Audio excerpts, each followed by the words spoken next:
ask any questions.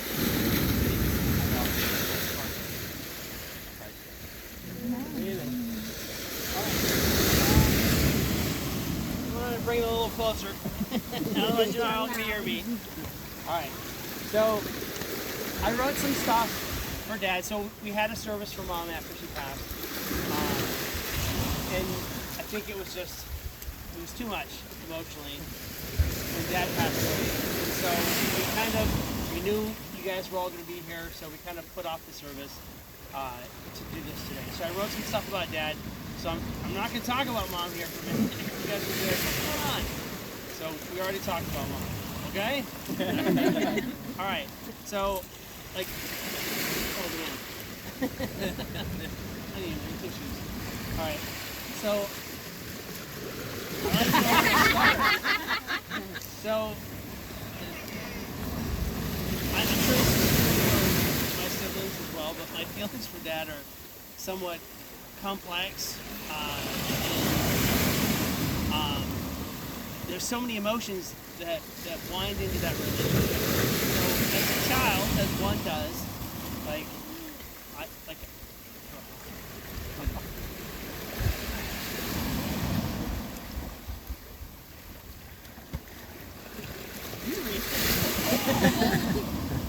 So I thought my dad was the greatest person alive. And I wanted to be just like him. It's not to say I never got frustrated when he woke us up at 7 a.m. on a Saturday morning to go stack firewood with someone we didn't even know. When I was about 13, my friends and I started playing a game called Dungeons and Dragons. For my nerdy kids, they all know what this is about. But at the time, like, you listen to the news and you hear about people that were high on LSD and thought they were a wizard and they like walked off of buildings. And my dad was very against the Dungeons and Dragons. But me and my brother and my friends, we would sit in my best friend's basement and we would like play a game in our heads. Like, I mean, how much more trouble could we get in? So we kind of allowed it. Now, for those of you that are familiar with the game, you kind of create a character, you roll dice to get some stats, but you have to choose like what drives your character. And it's called their alignment. And my character was a paladin, which was like a knight, and his alignment was lawful good, which means you have to do the right thing all the time. And you have to make sure nobody else does a bad thing. Which is kind of like I was, a little bit maybe. And, if you don't play your character the way his alignment is, the person in charge of the game can do things to your character. He can kind of take them over and make them, like, have conflicts. And I remember playing this character who was lawful good. Always does the right thing all the time. And I remember playing and thinking, like, what would my dad do? What would my dad do? And he always did the right thing all the time. He was the police officer that would write himself a ticket if he was parked over too long. Later in life, I thought it was so ironic that my dad's worried about these questionable choices I'm making, and I'm playing a game trying to prevent it.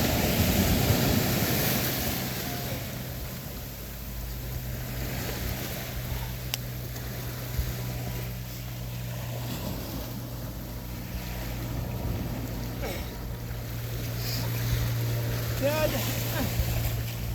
he had some demons that he had to wrestle, and it was hard for us to know which ones were real, which ones were in his head, which doesn't make them less real. Yeah, there's no casts or broken bones to see that he's hurt.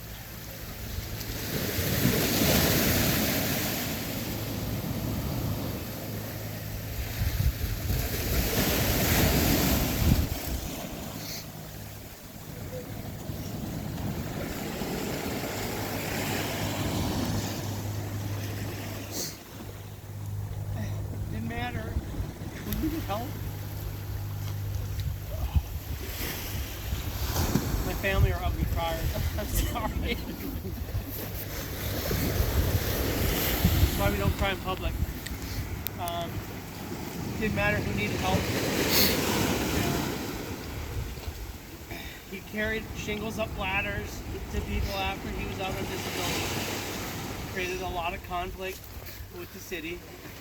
You can't work, but you can carry ladders and carry shingles up ladders.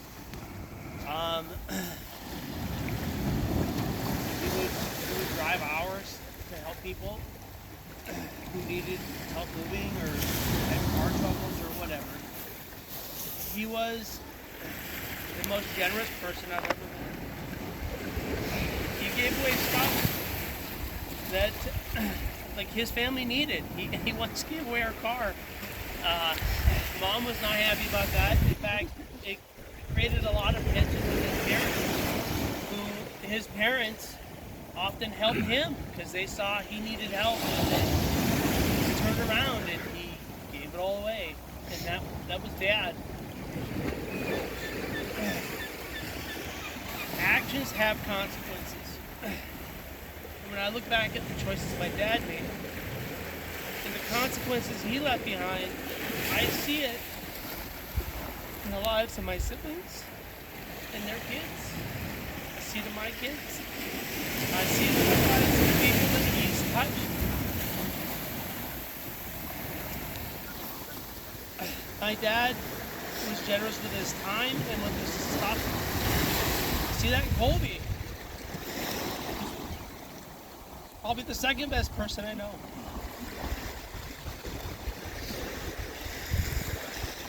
I cannot count the number of times that he's left his house in Dexter and driven 2 hours to my house or even to Boston to help my family because I was stuck at the hospital.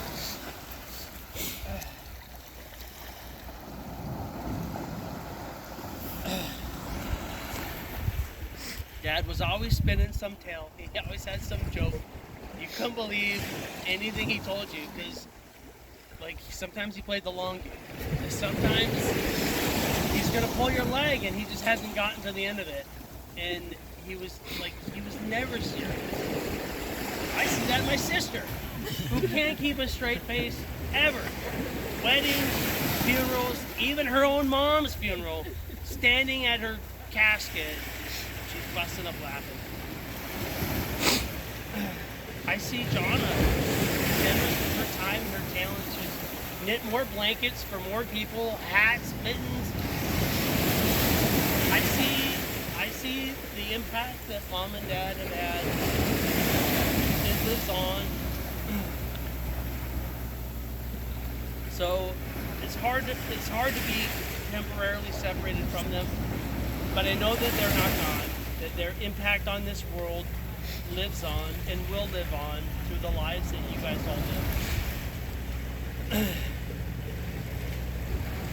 And I know we're separated from them for a time, but I know that they're happy, and they're happy that we're all together and that we're able to enjoy this time together. All right, that's all I had to say. All right, Jonna, you want to say anything you want to say? All right, so when we were kids, we lived out in the woods. We did not have electricity. We did not have indoor plumbing. But Dad had a banjo, and he played his banjo ad nauseum. And some of my fondest memories as a young child was sitting around listening to Dad play his banjo, and I think he only knew 3 songs, which was the theme song to Beverly Hillbillies, Up on Cripple Creek, and I don't know if the name is Some Glad Morning or I'll Fly Away, but I remember him singing that. So for all the family members, most of you probably know him, but this is Eric and they were like Mom's adopted kids, and they've kept a close eye on Mom and Dad. I'm so glad you guys are here. They're going to sing a song for us. Okay. Eric, someplace to sit down.